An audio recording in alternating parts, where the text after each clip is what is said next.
It is the evening of the first day that the roofers have been here.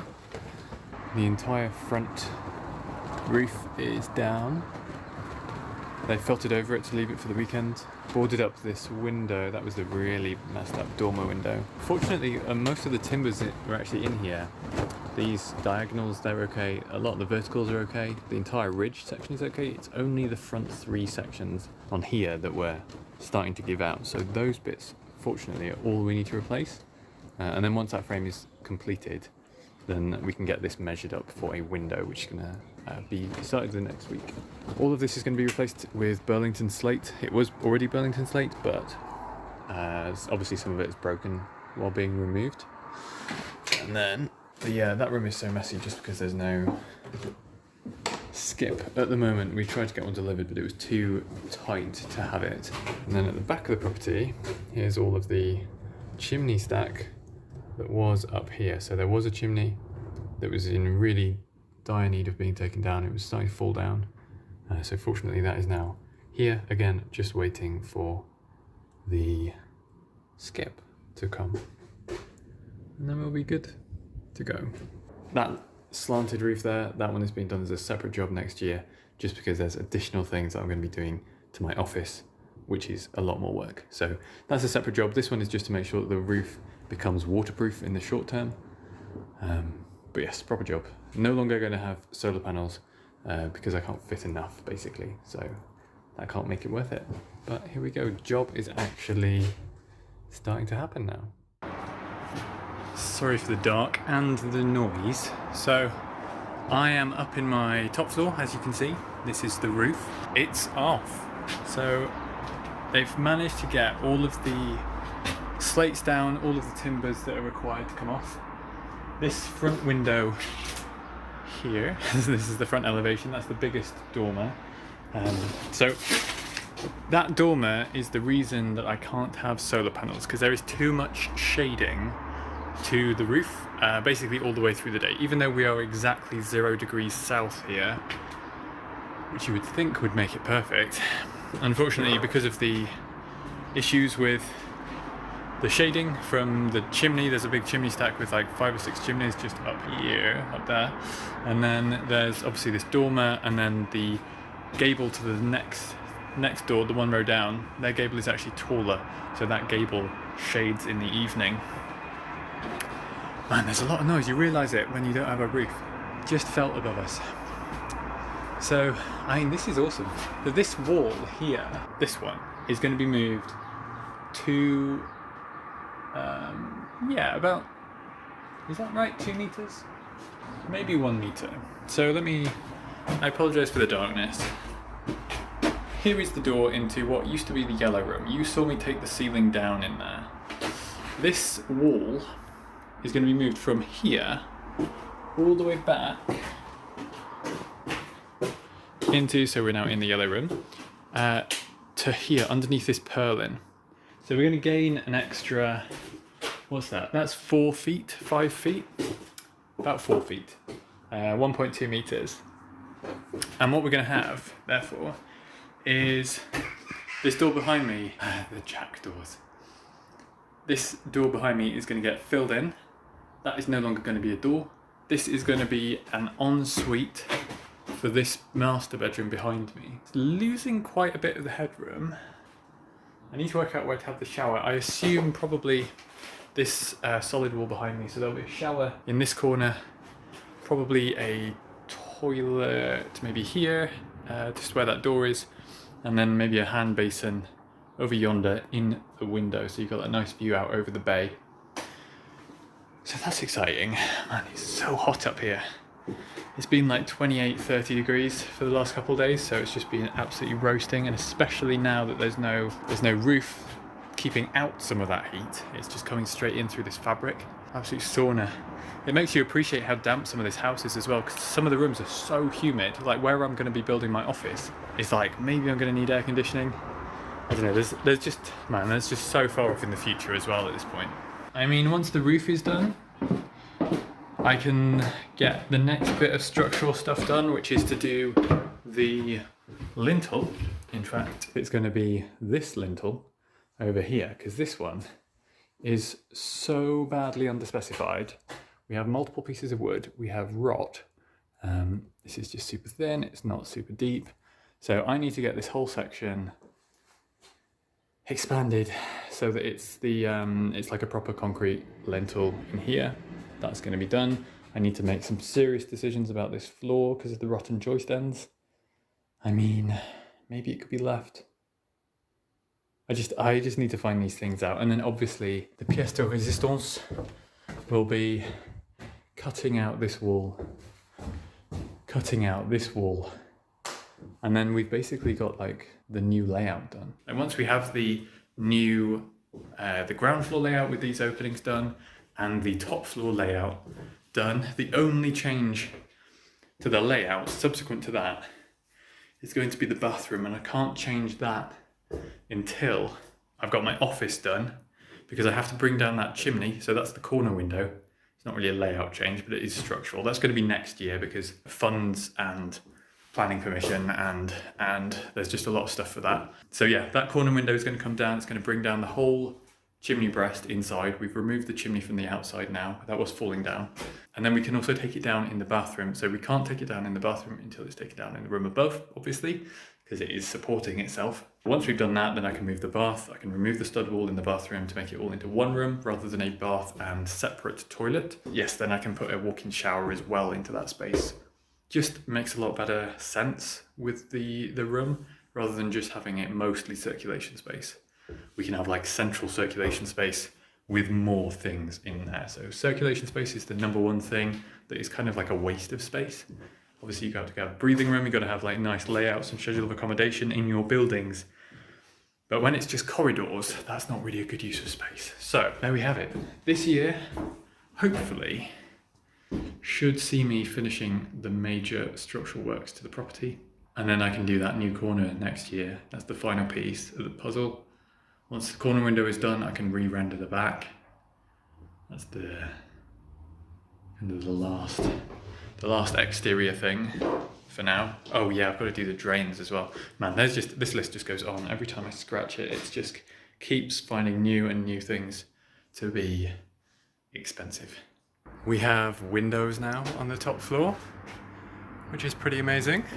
Bit of insulation in the roof as well, so the roof is now finished. I think there's still a little bit of trim to go in front of the windows, but otherwise it is completely done now. For me now, what I need to start thinking about doing is removing this wall here and moving it. Now I do need to be a bit careful because I have an extractor fan coming through the ceiling because there's going to be a door right behind me into an ensuite that is going to have a shower in it. Therefore I need an extractor. So I just got to work out where that comes through because it's a bit tricky actually. So I was originally planning the wall to come in line with this banister. And as we can see just above, where there's all that water coming through, this purlin was going to be where the wall ran along. However, if we come into this room, which will be the ensuite, so you can see that one behind me, I was going to have the wall like this, right up underneath this purlin. However, the extractor is here, or at least the extraction vent. I got an inline vent on the slates. It looks really good. I'm really pleased with it. However, it's kind of in the wrong place. So that is something that I now have to make an affordance for. Maybe it'll be fine anyway, because I mean, I was never really going to have headroom issues in here having a shower. But, you know, maybe I just add an extra foot onto this. Does mean it's going to be a little bit dog-legged the opposite direction for this this wall here. It was going to be dog-legged towards me, but now it's going to be dog-legged away. So we'll have a door here. That return on the banister, that's not going to be there. That little section of landing is going to be in the master bedroom, as well as the roof hatch is going to be in the master bedroom. And basically I'll have fitted cupboards that run from the edge of the doorway all the way along this wall and full height. So it'll just basically bring out the wall with sort of doors to that level. I need to add some more insulation to the roof. So at the moment it's got 50mm.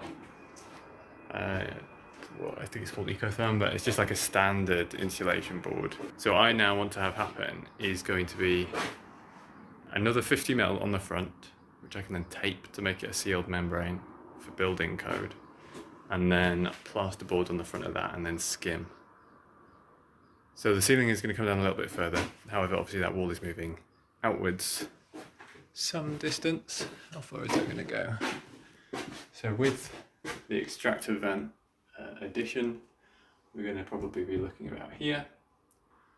So we're adding about 1.2 meters to the size of the room. So that's going to be quite a significant improvement actually. So then, you know, the bed will be able to start in line with where the wall is currently.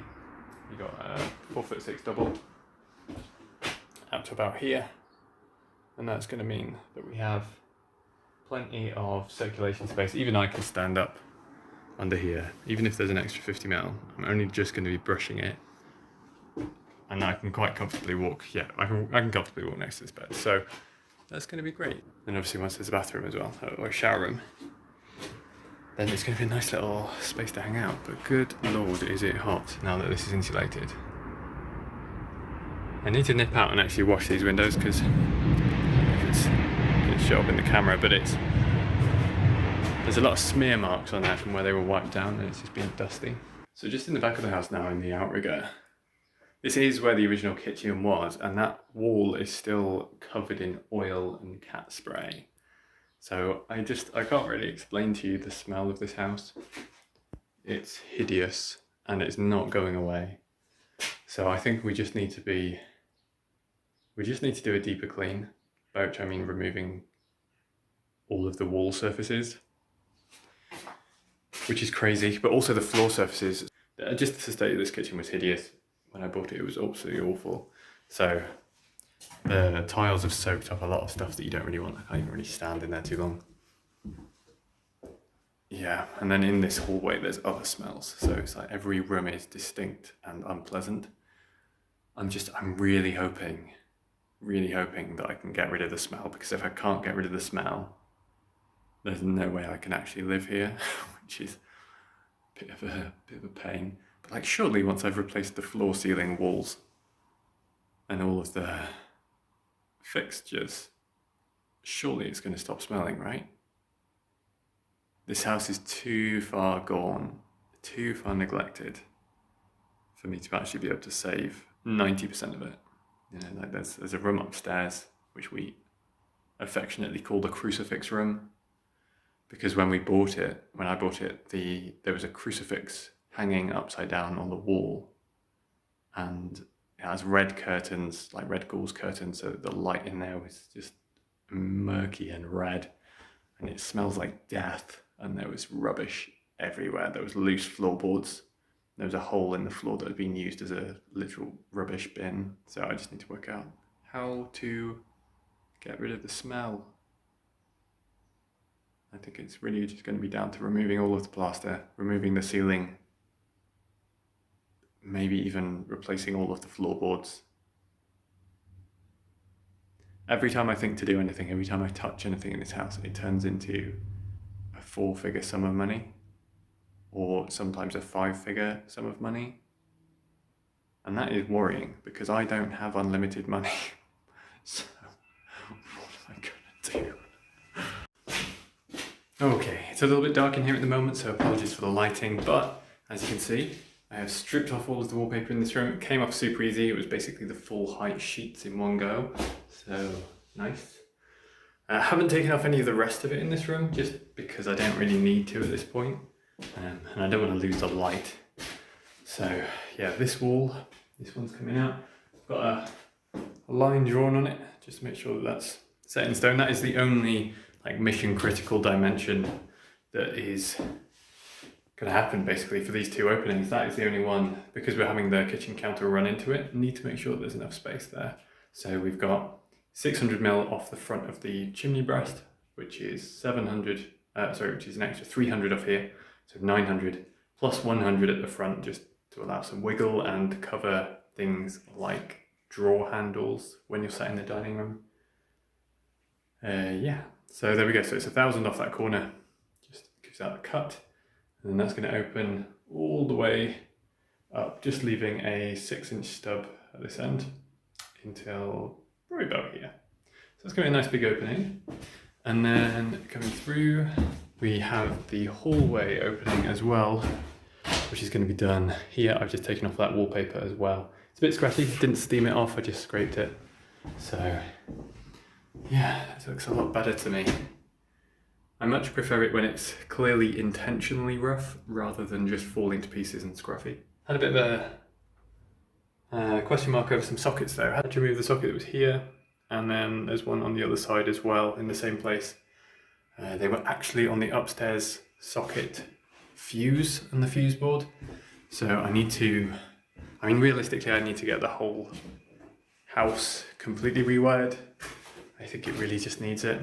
Oh, and took down the light in this room, which was that old vintage light fixture. So that one is gone also. Actually, I wonder if I can just pull this down now. Yes, I can. Wait, one more cable gone.